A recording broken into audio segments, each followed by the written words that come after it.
আজকে আমি সারাদিন খাবো শুধু পলিটিশিয়ানদের ফেভারিট খাবার। প্রথমে চলে গেলাম চবনলাল স্পেশাল ঝালমুড়ি বিহারি বাবুর দোকানে, নরেন্দ্র মোদীর ফেভারিট খাবার ঝালমুড়ি খেতে। অর্ডার করে লাইনে দাঁড়িয়ে বুঝতে পারলাম দাদা ইউটিউবারদের কোনো পাত্তাই দেয় না, কারণ আমারটা বাদে সবার অর্ডার আগে দিয়ে দিচ্ছিল। তারপর রেগে গিয়ে অনেক রিকোয়েস্ট করার পর ফাইনালি ঝালমুড়িটা হাতে পেলাম, তারপরই খেতে পারলাম। কিন্তু নেক্সট পলিটিশিয়ানের খাবারে এই প্রবলেমটা ছিল না। মমতা ব্যানার্জির ফেভারিট হলো কলকাতার ফেমাস আলুর চপ। এটা খেতে আমার ভালোই লাগলো।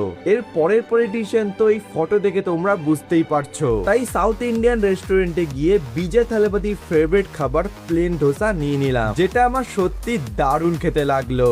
এরপর সোজা রওনা দিলাম অমিত শাহর ফেভারিট খাবার ধোকলা খেতে, আর প্রথম বাইট নিতেই আমার ভালোই লাগলো। সব শেষে চলে গেলাম রাহুল গান্ধীর ফেভারিট অমলেট খেতে, যেটা আমার খেয়ে मजा आया। और मैं ये जो मजा है